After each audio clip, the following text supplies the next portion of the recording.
এটি সেই বিখ্যাত তৈগা ফরেস্ট, যাকে বোরিয়াল ফরেস্ট বলা হয়। পৃথিবীর সবচেয়ে বড় কনিফেরাস জাতীয় গাছ রয়েছে এই জঙ্গলে। সবচেয়ে বিস্ময়কর ব্যাপার হচ্ছে এখানকার গাছের সংখ্যা পৃথিবীর সবগুলো রেইন ফরেস্টের সম্মিলিত গাছের সংখ্যার সমান। জলবায়ুর প্রভাবে বিশেষ ধরনের উদ্ভিদ ও প্রাণীর সমন্বয়ে গড়ে ওঠা জীবমণ্ডলের বৃহৎ ভৌগোলিক একককে বলা হয় বায়োম। পৃথিবীর জলভাগ ও স্থলভাগে এমন একাধিক বায়োম রয়েছে।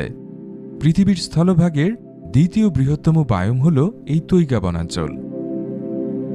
তৈগা রাশিয়ান শব্দ, যার অর্থ হল সরল বর্গীয় অরণ্য বা পাইন বন।